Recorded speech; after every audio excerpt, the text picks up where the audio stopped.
All right. One of the impacts of polarity and types of intermolecular forces is solubility. What substances are going to dissolve in each other?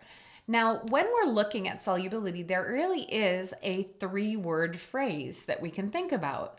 That three-word phrase is like dissolves like. Now, what does that mean? That doesn't mean purple things dissolve purple things and blue things dissolve blue things.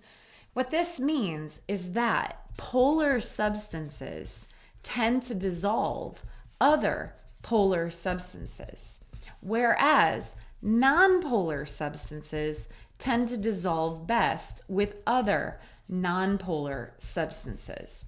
So let's go ahead and take a look at some examples. If I asked you, who would iodine dissolve the best in? Well, iodine, I2. No one wins that tug of war. That's a nonpolar molecule. So I would expect iodine to dissolve best in another nonpolar molecule. Water is one of the most polar solvents that we have. Water is a bent structure that is capable of experiencing hydrogen bonding as well as dipole-dipole and London dispersion forces. Carbon tetrachloride, however, is another nonpolar solvent. This being nonpolar would help me dissolve my iodine best. All right, who would dissolve methanol the best? If we look at methanol, we have this O with an H here. OH means that this is a very polar molecule capable of experiencing dipole-dipole, London dispersion, and hydrogen bonding forces. That's the main one. So this molecule would really like it if it had something very, very polar to also dissolve in. So hydrogen bonding things love other hydrogen bonding things. That means it will not dissolve best in this nonpolar solvent, but instead will dissolve very well in water because water is capable of hydrogen bonding experiences. Now, the next two questions say, who would dissolve best in water? Again, remember that water is a very polar molecule capable of hydrogen bonding, dipole-dipole, and London dispersion forces. Things with similar intermolecular forces will help dissolve each other.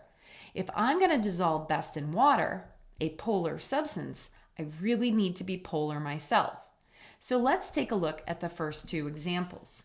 The first example is ammonia, NH3, with one lone pair versus boron trihydride. Well, if we look at the polarity, BH3 is a trigonal planar structure. That's nonpolar. That is not going to dissolve very well in water. However, NH3, ammonia, is very polar. We have one lone pair and it's capable of hydrogen bonding. Water's going to let it in. So ammonia will dissolve very well in water. Now, out of the next two, this one's pretty tricky.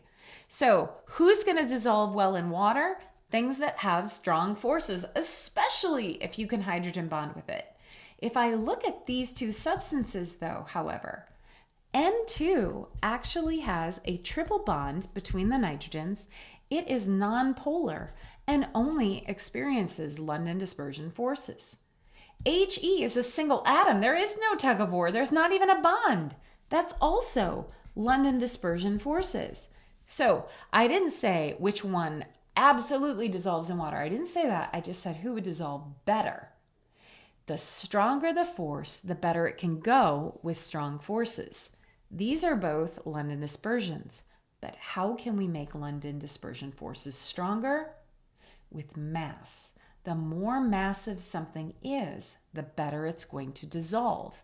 So N2 will dissolve better than helium. I hope that helps. Take care.